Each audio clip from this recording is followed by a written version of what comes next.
welcome to everyone, and that I was very happy to welcome Lina Gálvez today for today's talk within the EUdemos project. I will make a short introduction to Lina Gálvez, and then I will give her the floor. First of all, I would like to mention that a bit of his academic path, because I think is very relevant. She has a degree on geography and modern and contemporary history by the University of Seville. She also has a maîtrise in history by one of the universities of Lyon. And he got a PhD at the European University Institute in 1998 on economic history. Since then, Lina has been in several universities, not only in Spain, but also in the UK, London School of Economics, Reading, and also Oxford. And she then moved back to Spain, and she was in Carlos III, and she was also developing her academic career, mainly in her home city in Seville, where she is full professor of history and economic institutions at the University of Pablo-CEU in Sevilla. His political career is rather recent. She started in 2018. She was appointed as a counselor in the Andalusian government for knowledge, research, and universities.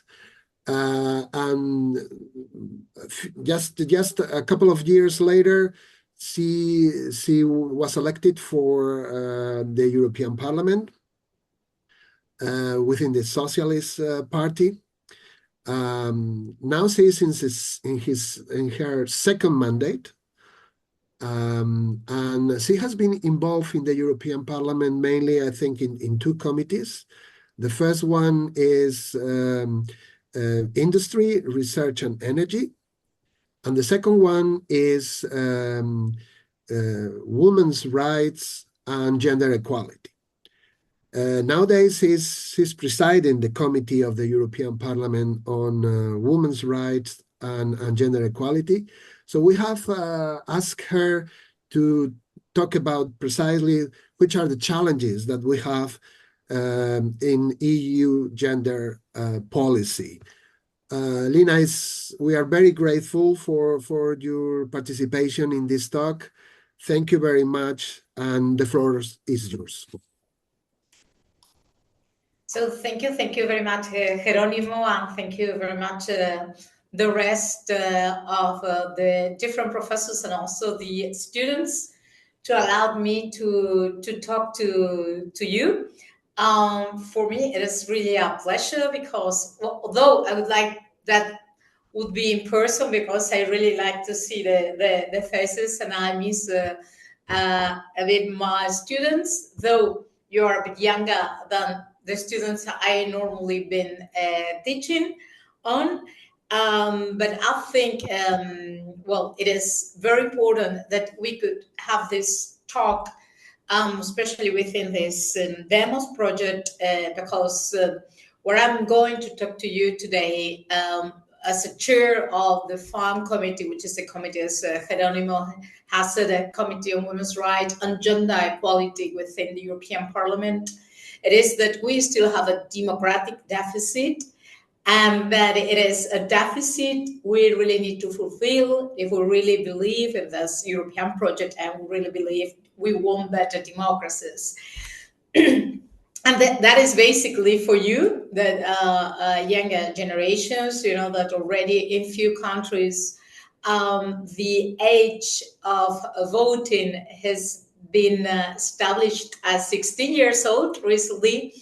And for us, for instance, my political group, we think that that will be a good measure that all countries establish on 16, the minimum age to vote, as a way the participation in the common issues of everyone. So in politics could start earlier, because the participation on younger people, both young men and young women, is still very low, and it has decreased in the last elections. It rised in the previous one in 2019, but after COVID, probably a lot of things are changing very fast. So it is important that you really participate in this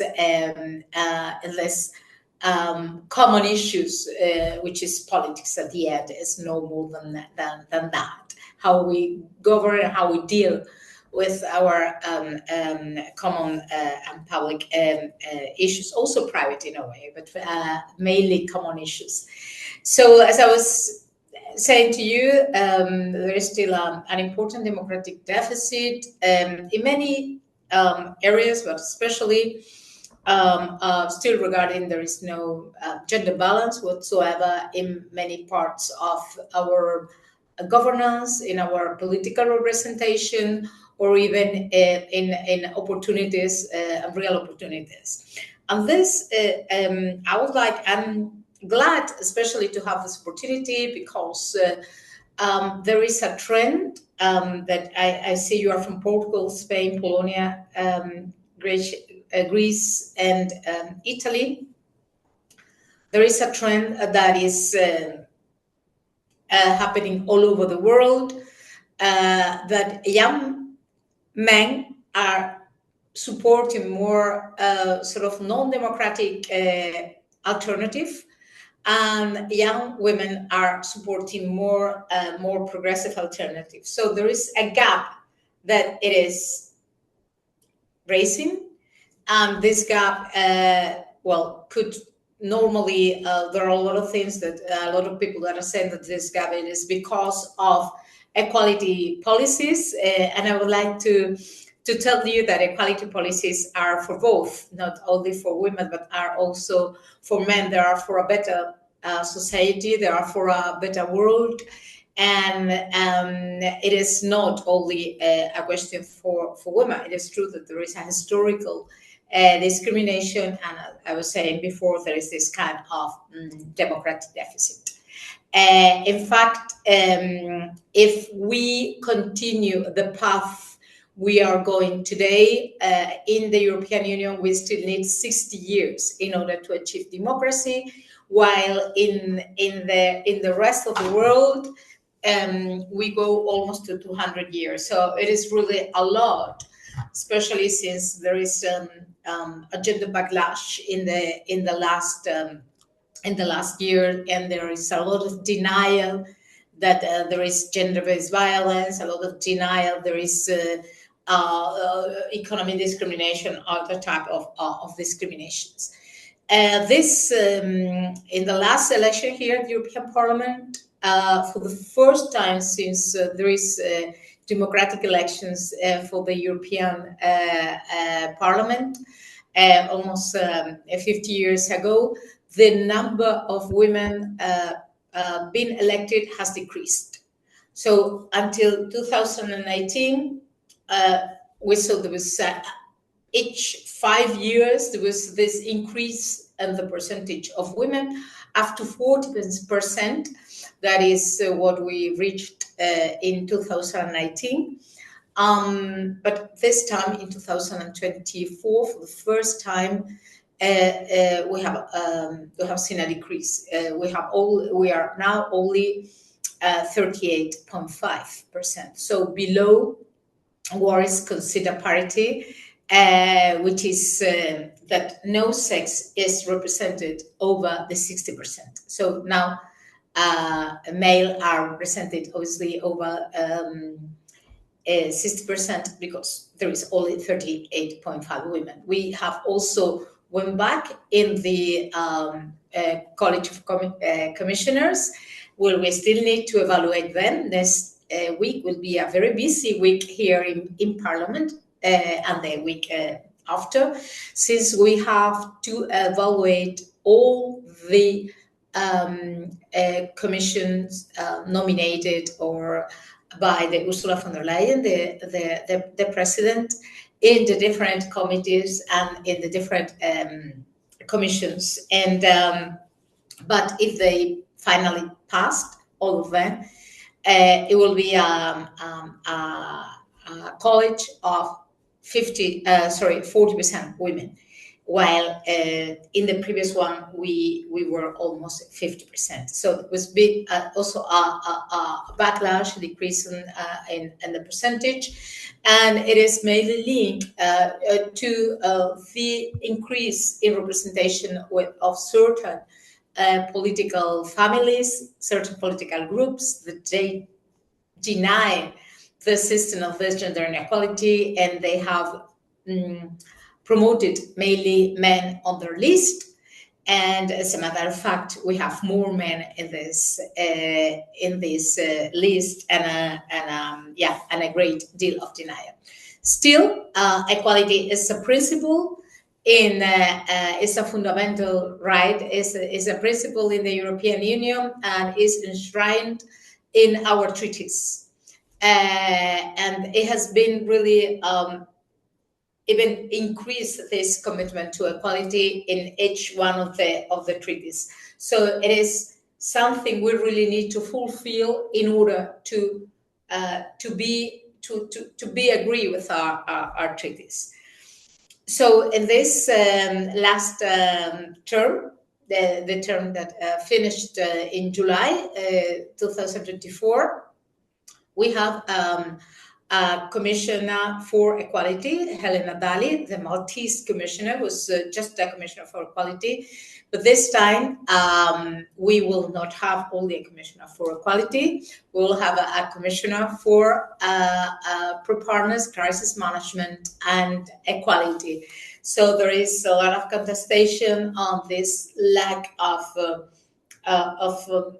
mainstreaming of the commissioner.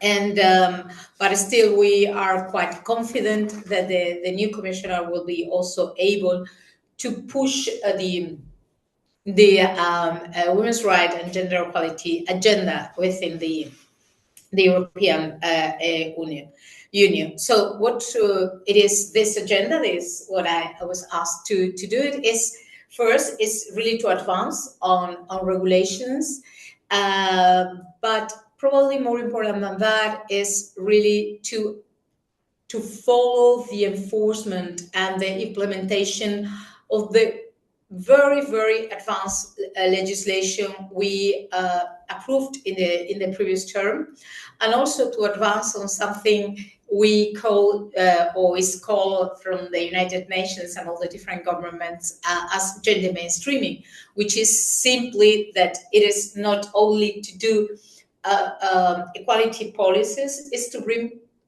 equality to all policies, because whatever legislation, whatever law, whatever policy we develop will have a differentiated impact on people that are in a different situation. So if we, I don't know, if there is one government that it is opening private universities and not giving enough money to public universities, for instance, so the effect will not be the same to a girl, to a boy from a family that could pay for this private university, than to a one that is only dependent on the public system. Because if that is the case, they will have less chances. Or if a government put less money on health services or closes some hospital or wherever, again, family or people who have the money to go to a private hospital obviously will be less impacted by this policy than a family that has mobility problems or really budget problem and they cannot move to a. So it is, the impact is very different depending where we are, and normally women and men, even if there are a lot of differences within men and a lot of difference among women, because there are many axes of inequality that really intersect on also in gender inequalities. We are also in different situations regarding opportunities, stereotypes, care time, then later on with maternity, and the sectors the studies we decide, sectors we get into the labor market, our where we are in the hierarchy. So many issues that at the end will impact it in a different way. So we need also to bring equality to all policies, to know that this effect could be different, and obviously to work also for advancing inequality. And obviously another thing what we really need to do is to combat this gender backlash, that it is denying that there is violence against women, or that there is no inequalities in the labor market, even though if, for instance, the gender gap among people that are in pension is 40%. So women make 40% less than men as an average in Europe. Even there are numbers that are really even worse. So the agenda, what we need to move on, probably we need to move on this parity directive, in order that we close this democratic deficit on representation, and that we are represented in a balanced way. There are 10 million more women than men in Europe, 10 million. And so we should do, if we will be statistically, we should be represented over 50%. But as I mentioned to you, we are only 38.5% here at the European Parliament. So another thing we need to advance in this legislation is the victims' right and the child abuse legislation online, since there is a problem that is growing and growing. We also need to advance in a care deal, especially in a society that is aging, and that means that we will need a lot of care, especially older people, dependent people will need a lot of care, and that cannot be done free, without recognition, and by women. So we really need to change how we organize care, and obviously a time policy.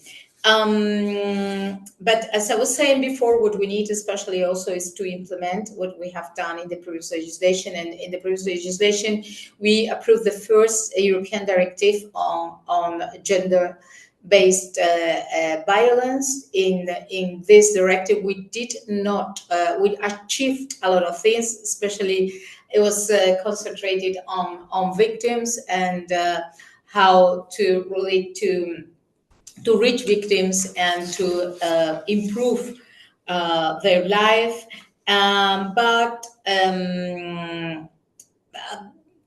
we did not manage with something that we really need to work on this legislative term, which is to include rape-based consent.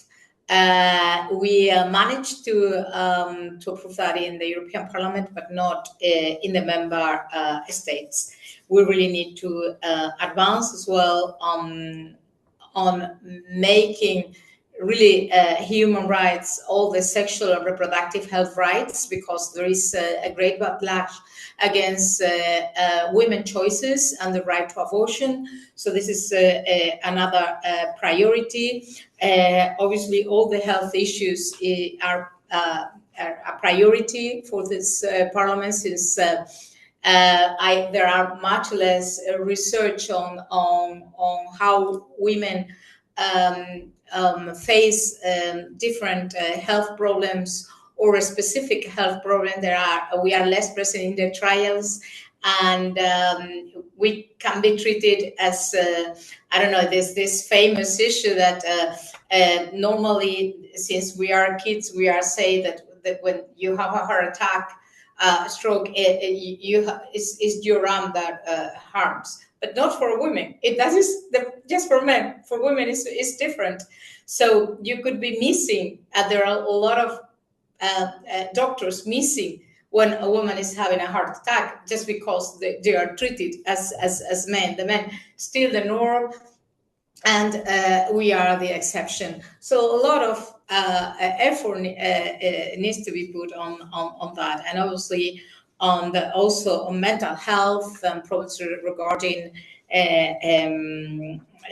other moments in time, also trials, and also especially also to work both with men and with women on combating stereotyping, making also these sectors where normally women are going, like care and health, education, more attractive for men, with good working conditions, good wages, and promoting also more women on STEM, which are especially important now for the green and digital transitions, since there are not enough women in those sectors, and the sectors of the future, probably with better wages, and also where the framework will work.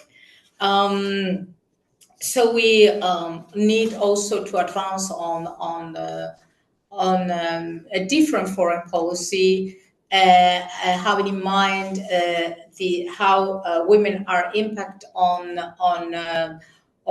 conflict zones and wars, since there is a lot of rapes and specific violence against women. There is a kind of weaponization of rapes and gender violence in war areas.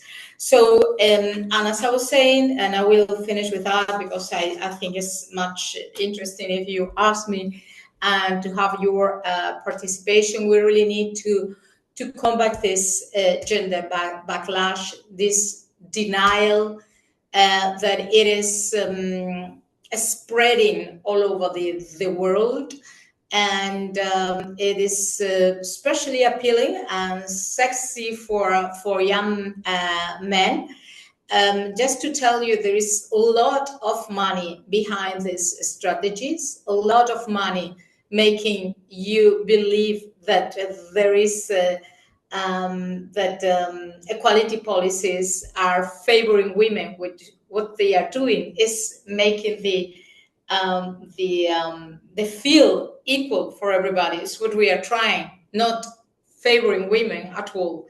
But this idea that all these equality policies are really promoting women and non in a different way. What we are doing is really making this level playing field. So there is, as I say, there is a lot of money, there is a lot of interest, and all these interests are anti-democratic interests, because probably the most radical democratic revolution all over the 20th century and the early 21st century is the participation of women in politics, in economics, in knowledge, and in real life. So people that don't like democracy, don't like equality policies, and they are doing their best in order to combat all these equality policies. And as I said, putting extremely a lot of money for building a society that is very unequal, that do not respect women's rights, and it is not a good society, not only for women but for all, because it is not, we will not be a democratic society.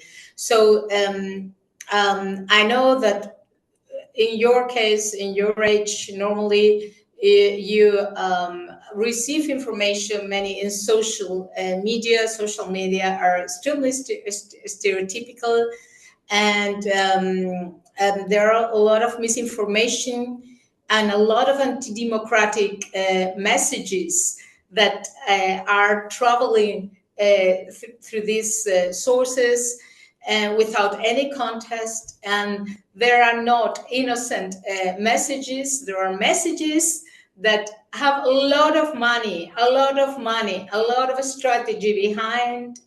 And there are messages only trying to empty democracy and to combat democracy. And the main target in this combat against democracy is to finish all these equality policies, because as I have said, to be present in political life, to be present in the public life, to be present in education, to be present in knowledge, to be present in the economic arena has been a conquer from this 20th century, and is probably the most democratic force we have had in the last decades. And obviously that is what they want to combat. So we really need to stay for democracy.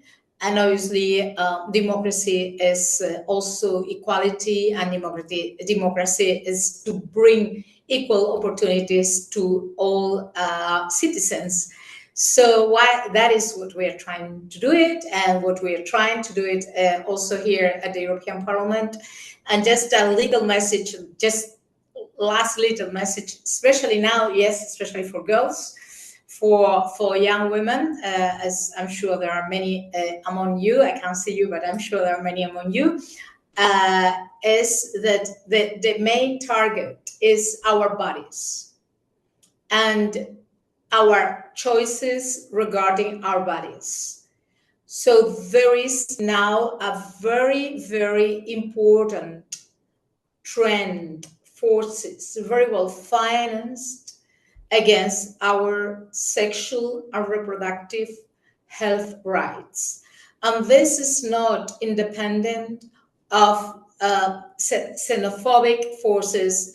It is not independent of demographic problems, because they want us back to have children as a main purpose in life, as a way to stop foreign people getting into Europe or getting into other places.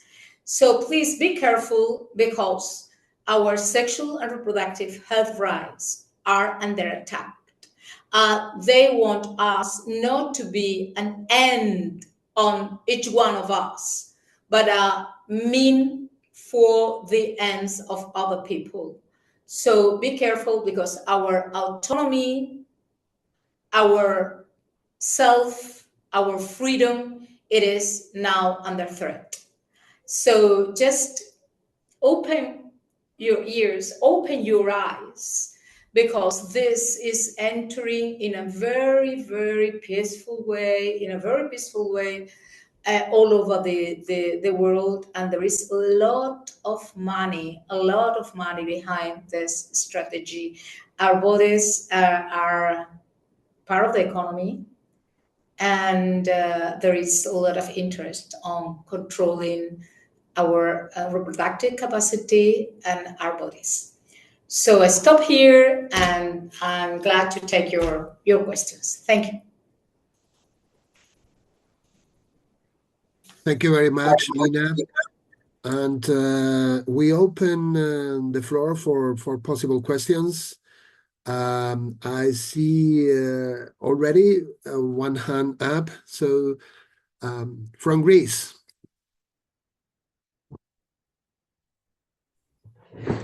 I just wanted to say hi to everyone. I'm very glad to see you again. And I really love the speech of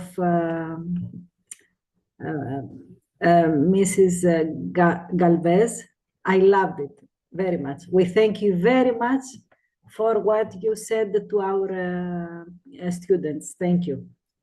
That's all.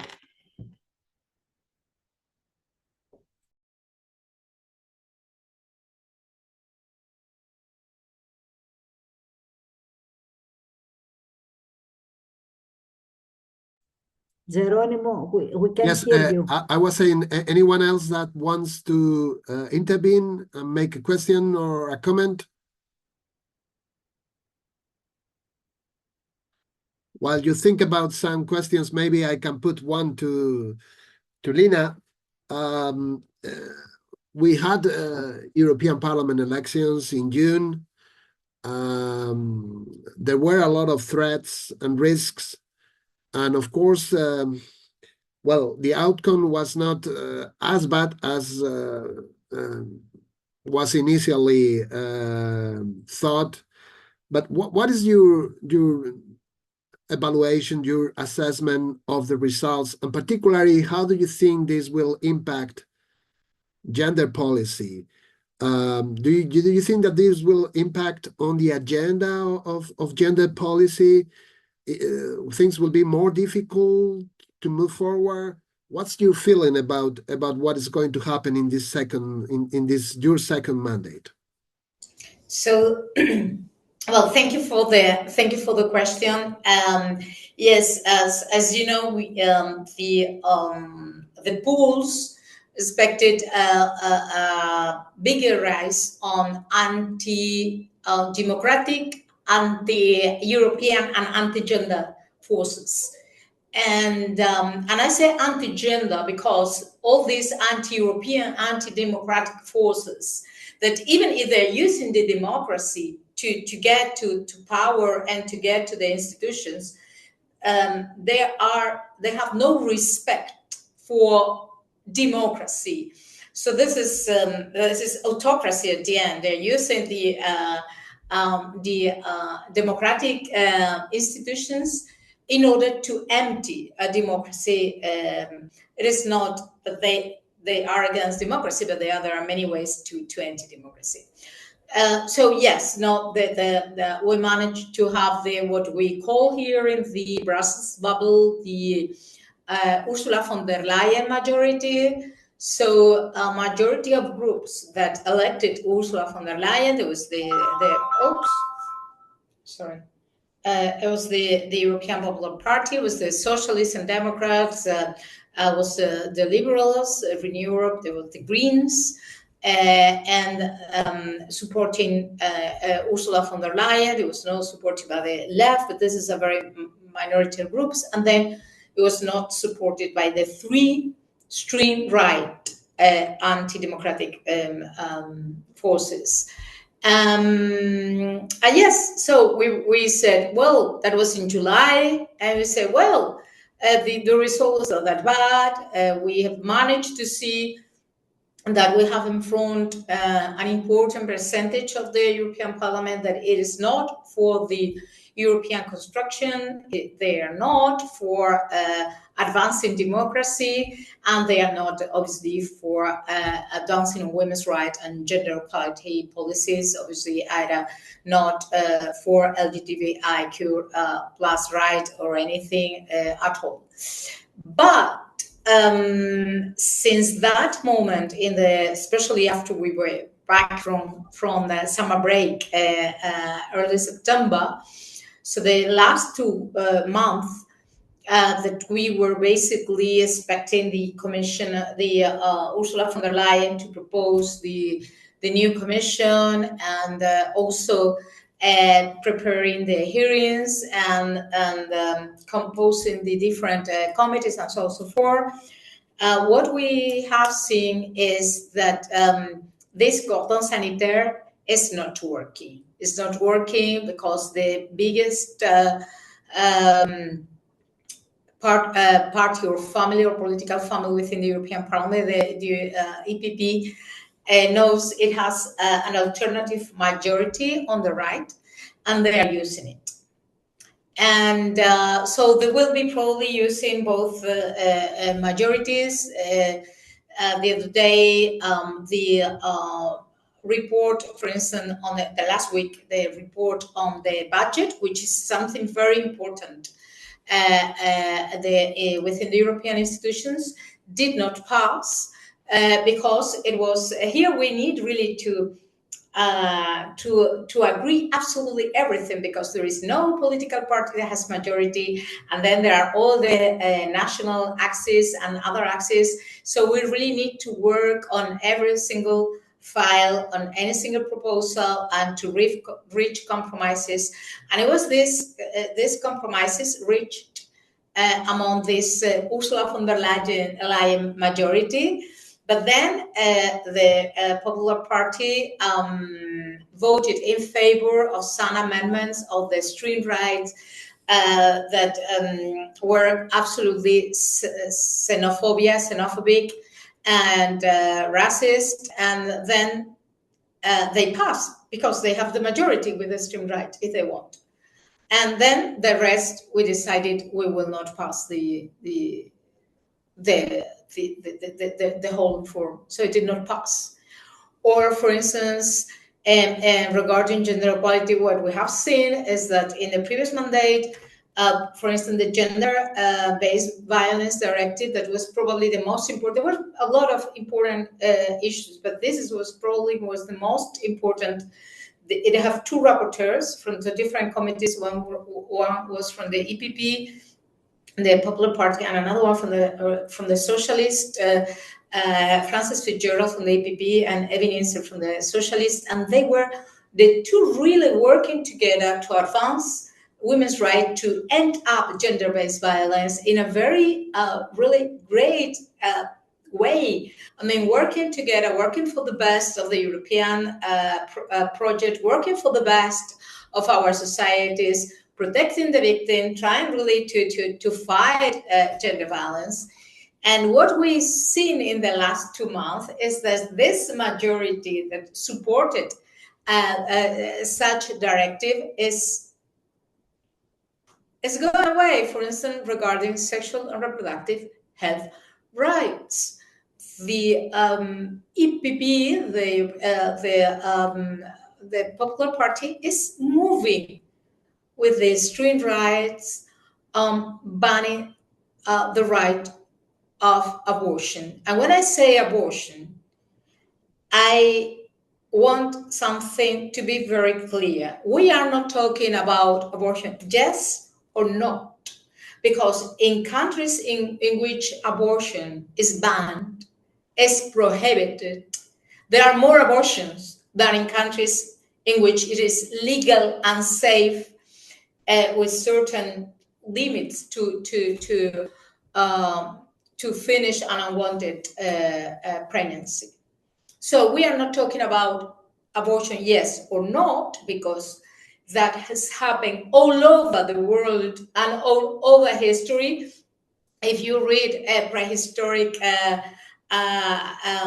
studies, you will see that normally in these sittings, you could find already some herbs that they were taking for abortion. So this has happened all over the world, and always in history. What we are talking about is access to a safe, legal abortion, or to put women in danger when they want to finish an unwanted pregnancy. And it has happened, for instance, in Poland, where women were dying because doctors were afraid of practicing an abortion because it was banned.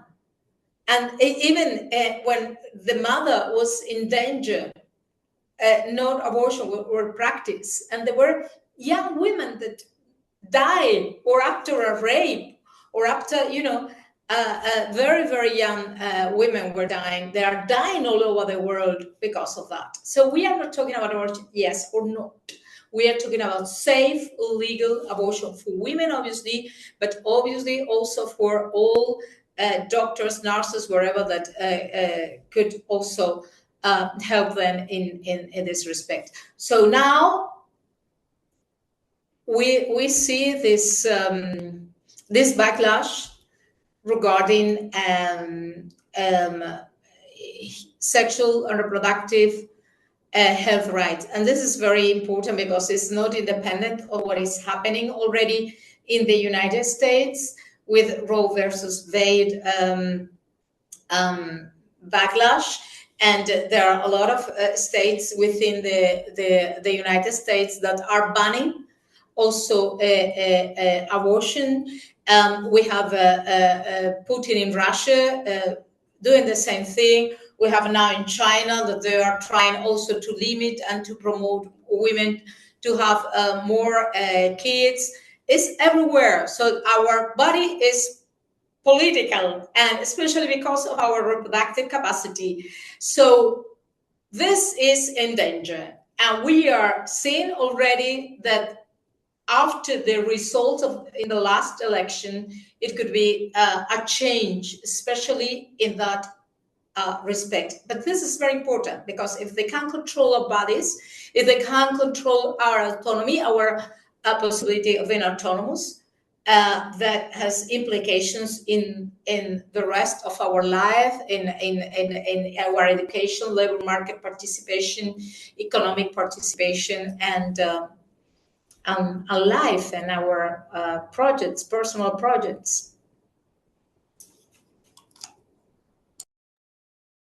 Thank you, Lina. I see Enar wanted to ask a question. Yes, I hope you can hear me because there's a bit of echo. Yes, we can hear you. Okay, so thank you so much for the talk. I was wondering, how are you seeing, because you mentioned a bit of like the approach of intersectionality, how different inequalities may also affect and be intersected with gender. So I was wondering how that is handled from the FEM committee, if there's progressively more talk about, for example, racial inequality within the difference of Black and white women within Europe, or with LGBT, as you mentioned. I don't know, just like in general, how that is handled from the FEM committee. Okay, thank you, Anna, for this question. There probably we will be seeing as well backlash.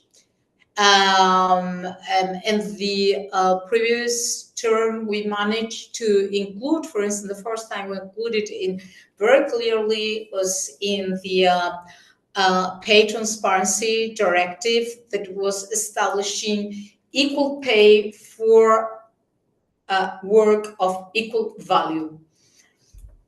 And there we included this these sentences of women in all their diversity and men in all their diversity, in the sense that saying basically that we are not, all women are not in the same situation. We don't have the same opportunities, the same for men. Well, this is one thing, and we will push obviously in this intersectional approach. What we don't need to do, in my opinion, it is what it has been done many times, is to establish men as the norm and then the rest. So as women, disabled people, people for different ethnical origins, it's like white men are the norm, and then we are all the rest. But in all the rest, as I was saying before, is the majority of the population, because I would like to repeat, there are 10 more million women in Europe than men. So we have to include this intersectional approach having in mind there are all these different axes of inequality. We did, for instance, in the prostitution non-legislative report that we passed in the previous term, that was obviously especially targeting women from immigrant origin. The same on the directive on trafficking, because they are mainly target for this trafficking business for sexual purposes, so mainly for prostitution. So it is obvious that we need really to highlight these differences and all these different vulnerabilities of the other way around. But we really need to do it not taking that there is man, white man, and then we are the diversity and included women. We are there are a lot of diversity among women, but for instance, the word intersectional will not be very welcome anymore, because for certain groups, intersectional, they think it is kind of intersexual, and they obviously are again very much against all the trans and LGBTQ plus rights agenda. So I think this term is going to be very difficult unless the European Popular Party returns to where they were in the previous term. If they return, it's fine. We could continue with the agenda. But it is clear that now they know they have an alternative majority, and they are using it. So we really need to push them, to put a lot of pressure on them, and have them back to the consensus we had until the last elections. Otherwise, I think, unfortunately, my opinion is that as in the case of sexual and reproductive health rights, we will not advance very much during this term, and it could be even the opposite.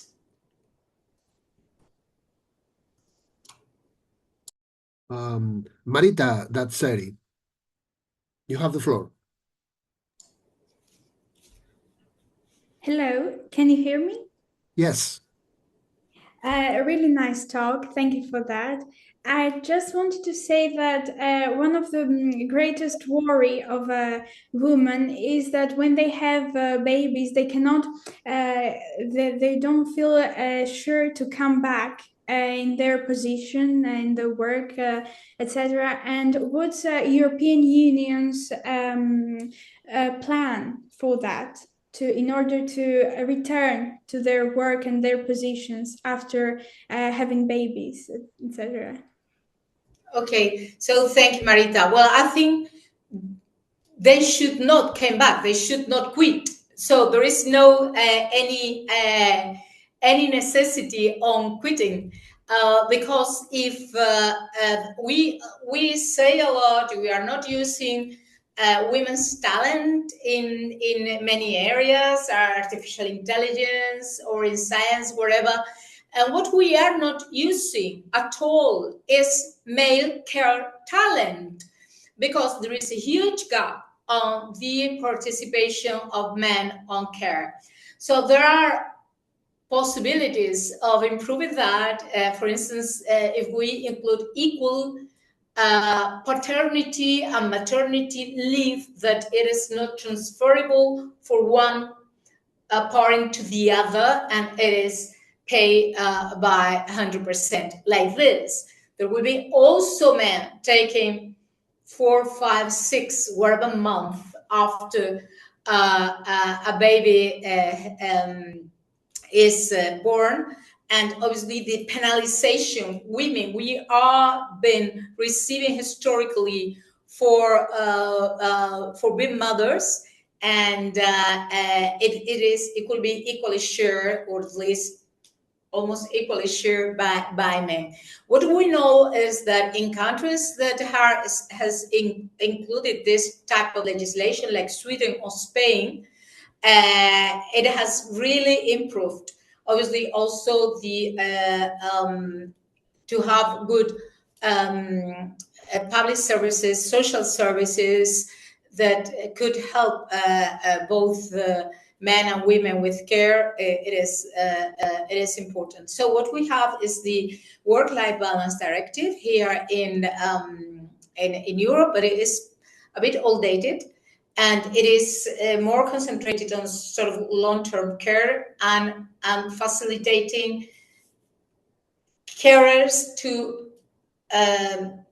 be absent from the labor market on a part-time basis, but this is really not achieving equality. What is achieving it is this mommy truck that women are doing in the labor market compared to men. So we really need to advance. And so I was mentioning before, we really need a care deal. We passed in the previous legislation the care strategy that was very much concentrated on long-term care just after the COVID and what happened, especially with old people during the COVID, and what we see all the problems of this long-term care. But we really need a care deal. We really need to think on who's providing care and at what cost, and not only economic short-termist cost, but in a broader perspective, and really to organize our care system in order this is not a natural, non-paid, non-recognized activity done by women. Because, as I said, and I will repeat it, we are losing a lot of male care talent.